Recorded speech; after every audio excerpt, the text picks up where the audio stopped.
Back, everybody. Thanks for joining us on This Week in America. Going to be talking about something very important to all of us, and that's fuel economy. We hear a whole lot in the news about CAFE, which is the corporate average fuel economy. Oftentimes, we're somewhat confused when we hear that. We hear that we want to get better fuel mileage, and for most people, that sounds like a good idea. When you start really taking a look at it and you weigh that against the technology that's out there today, you sort of like reformulate your opinion. And we're going to be discussing that on the program today with a former Secretary of Transportation under the Bill Clinton administration, Rodney Slater, who's with us on This Week in America. Rodney is on the program today representing Driving America's Future, a fascinating website, which is drivingamericasfuture.com. Secretary Slater, thank you for joining us on This Week in America. Thank you, Rick. Good to be on the show. Thank you. It's a pleasure to have you here. And as I mentioned, it seems like, okay, higher fuel economy, that really sounds good. And then you start looking into it, and it's like, well, maybe we shouldn't quite jump to something that a standard that we established back about 30-some years ago. CAFE started, I understand, two goals: reduce U.S. gas consumption and reduce U.S. imports of petroleum. How's it working out on both counts? Well, since the mid-'70s, we have seen some benefits, actually a doubling of the fuel efficiency of cars and a 60% increase in the fuel efficiency of light trucks. But we've also seen a significant spike in consumption. Really, we're consuming about 60% more gasoline, more oil than we were back in the mid-'70s. And frankly, our use of or dependence on foreign oil has increased as well, from about 35% in the mid-'70s to about 70% of our consumption today. So in that sense, we have seen an increase in fuel efficiency, but we've also seen an increase in consumption and a growing dependence on foreign oil. It makes sense when you think about it. One of the arguments out there when you discuss this in the CAFE standards is that driving cost, as they're lowered, actually more miles are driven. So there is a correlation. We may be getting better mileage. We're just consuming more gasoline because we're driving further. That's exactly right. And, we represent the most mobile society in the world, and we've always seen our freedom to move, to have access to opportunities, to pursue happiness as being directly related to our transportation system in general, whether that's aviation, rail, or the roads. And clearly the automotive industry has played a very important role in giving us that freedom. What we want to do in the future is to see Americans continue to enjoy that freedom. But we can get there with more efficient vehicles, and we can do that through innovation, harnessing technology, and frankly, harnessing the power of science. We believe that that's the best approach, a broader, more comprehensive approach than just focusing solely on an increase in CAFE standards. We've got to develop some of these alternative fuels that we're seeing really come to the forefront now. As they, frankly, bring more alternative vehicles online, vehicles that use biofuels, vehicles that are hybrids, and vehicles that in the future will use more electricity. And it sounds like when you start looking into this that we're really not that far away from having technology catch up with the problem and really getting the fuel efficiency we want, while at the same time not driving around in cars that are much smaller and potentially unsafe. Well, Rick, that's exactly the argument that Driving America's Future is making, and you should know that our organization is a collection of many voices, individuals representing management and labor, representing the farming community, the American Corn Growers Association in particular, Trucking Association, the Independent Trucking Association, and we're making that argument along with the auto industry that what we have to do is to take advantage of, frankly, the significant investment that they've been making in research and development now for many years. That investment has brought us really to the brink of bringing many of these fuels online, and clearly we're seeing more of the vehicles come to market. Actually, there's a commitment made by the big three here in the U.S., Chrysler, GM, and Ford, to have twice as many of their cars that are bio-capable as we go into the next decade. So by the year 2010, having those vehicles on the road in greater numbers. And again, I think that that's just the industry saying, we understand this problem, we're committed to giving the American people choice, and we want to be leaders in this industry in the years to come, not taking a backseat to anyone. You're listening to This Week in America. Our website is thisweekinamerica.us. Our guest on the program is former Secretary of Transportation Rodney Slater under the Clinton administration. Goes back many years with the Clinton administration as governor of the state of Arkansas, a distinguished career, not only in Arkansas, but at the national level, who was known for being able to be innovative with his approach to problems, being able to bring in projects not only on time, but on budget. How did that happen? We don't expect that out of government. You actually can bring something in some cases, earlier than you think you're going to, and still have a few bucks left over at the end of the project. Well, during the years of the Clinton administration, there was the belief that we could make government a value-added partner with the private sector. And so much of what we were able to achieve really involved the public sector working hand in hand with the private sector. We did that as we rebuilt expressways in California in response to the Northridge earthquake. I'm hopeful that we will see that same kind of effort in Minnesota now as we deal with the bridge that collapsed on Interstate 35. Have we ignored infrastructure in this country for too long? What was that now? I'm sorry. Have we ignored infrastructure problems? It's something you really don't talk about until there's an issue. And then you start saying, wow. I mean, it's sort of money spent in many cases that you really don't see the advantage, again, until you don't spend it and something happens.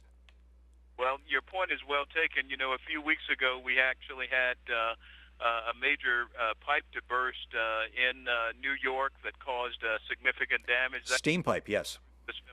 And then you had the collapse of the bridge. We have to invest more in infrastructure, and that's just not building new infrastructure, which people are always applauding, but also maintaining the infrastructure we have through maintenance. And you're right, a lot of times that doesn't get the kind of attention it needs and deserves. But I do think that we're going to see a growing emphasis on this in the years to come, and oftentimes it's unfortunate you do have these tragedies that might spark us into doing things that we know we should be doing, but we're just trying to balance our investments. There are limited resources, but I think everyone recognizes that this would be a worthwhile investment because our infrastructure really undergirds our society and our economy, and you have to have that in order to have a robust economy, and everyone recognizes that. When you think back when a lot of these bridges, roads were constructed, I mean, we've just increased probably tenfold in many cases, if not more, the number of cars that use those highways,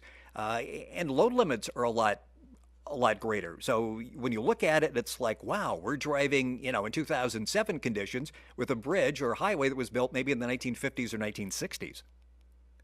Well, your point is well taken, and many of those bridges were built actually before that. You know, we're celebrating the 50th anniversary of the interstate system, and many of the facilities were built as a part of that 40,000-mile system. But we do have other infrastructure needs that we have to address.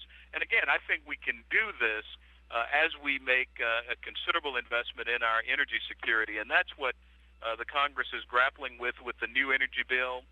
We think that the Senate has put forth a measure that's a bit overly aggressive when it comes to CAFE standards, but there's a good House bill that's numbered House Bill 2927 that we think is bold, but it's also balanced with a focus on CAFE, but also it does it in a way that allows the industry to continue to invest in alternative fuels. And that measure, 2927, also continues to maintain the distinction between the average fuel efficiency for light trucks and for passenger vehicles, and that's something that's very, very important as well. I said in the beginning, we're all for higher mileage. We all want to see our car get more mileage. Yet, when you look at the marketplace, there's still, especially when gas comes down to under $3 a gallon, you still go out and you buy the light truck. You're still out buying the SUV, as opposed to some of the hybrids on the market, as opposed to some of the cars on the market. So, our mind may say we need to move in this direction, but when the pocketbook talks, it sometimes takes us in the opposite direction. Well, that's a good point, Rick.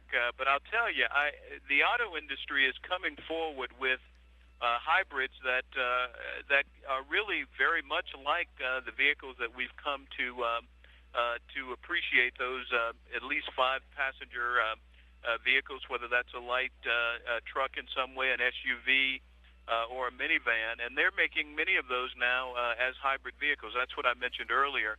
when I said by the year 2010, half of those, they're going to double the number of vehicles on the road that are hybrid capable. So, and that can use the ethanol fuels and the other, again, alternative fuels that are being produced. And that's exciting. That's why, again, the work of the Congress is so very, very important. And I hope that your listeners out there will take this period where their members are in their states back home and give them a call. And Rick, we've got a 1-800 number that I'd like to mention, if I may. Please do. Please do. 1-800-618-2815. That's 800-618-2815. And if your listeners will call that number wherever they are in the U.S., they can be connected to their congressman's office.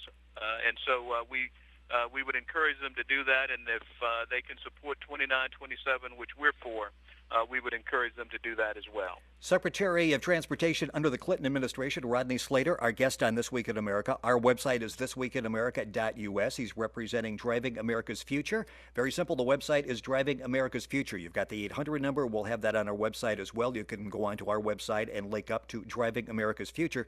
So you basically are saying CAFE standards are fine. We just have to make them reasonable for everybody and attainable, and not put the total emphasis on that, but allow what's being spent in research and development in Detroit to really produce some alternatives. That's exactly right. And again, it's quite significant that with the House measure that I've mentioned that's supported by the auto industry, it represents the first time in many years where the industry has stepped forward to say that, frankly, we should have an increase in CAFE standards. They've expressed support for this measure, which would provide it, but they acknowledge that it's a measure that would provide for an increase in CAFE standards over a slightly longer period of time, 2022 rather than 2020, which is the case with the Senate bill. But the average mileage is roughly the same. It's 32 as a low and 35 miles per gallon as a high, and the Senate bill is a 35 mile per gallon standard as well.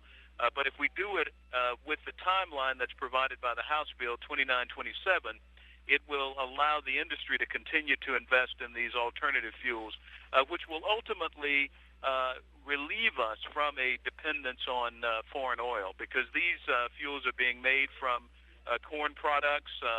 They're being made from soybeans, wheat, certain wood products. I mean, it's really unlimited, some of the means for developing these alternative fuels. And again, the industry has invested somewhere in the neighborhood of about $17 billion annually in research and development to bring these fuels online.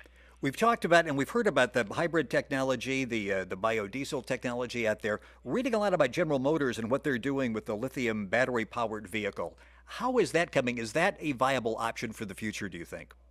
Oh, it is. And you mentioned the battery is something that we really have to put some more research into, because this lithium battery is the answer that everyone has been waiting on. It's a stronger battery. It will give more power for a longer period of time. And when you consider what we generally drive during the week, which is roughly 20 to 40 miles per day, not much more than that, and that's the kind of trip that can easily be covered by an electric vehicle. And they're being developed now where you can plug them in the regular sockets that we either have at home or at work.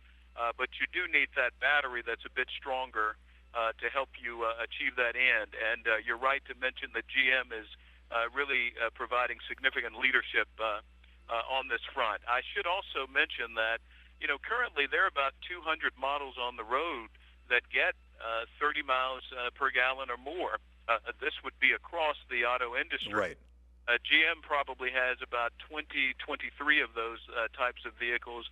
But they're there, and we can get from 30 to 35. We just need a little more time, and we can do it in a way that not only addresses our energy security needs, but would also address our economic security needs as well. And you're obviously getting through. It passed, I think, 65 votes in the Senate, the very strict that was going to get things, I think, up in a few years, 2020, the 35 miles per gallon for the fleet, where the House actually withdrew the CAFE standards as part of the energy bill. So you're obviously getting people to take a second look at the issue.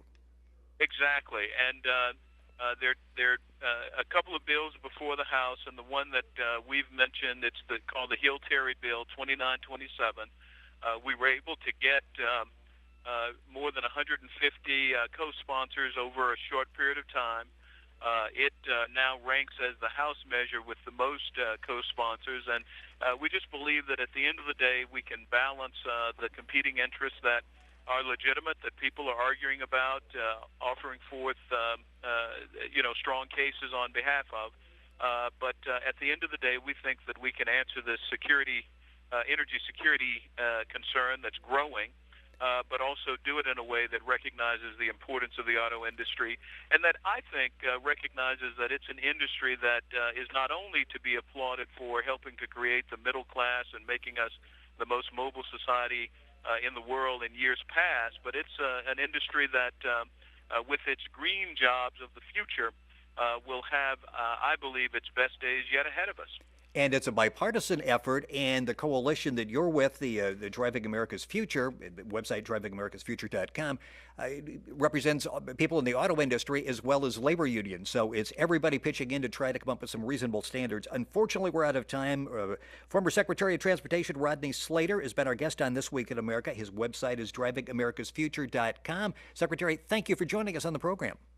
Thank you, Rick. And again, that number for people to call their congressman is 800-618-2815. And I very much appreciate the opportunity to be on your show This Week in America. Thank you very much, sir. We're right back in the program after these messages. Don't go away.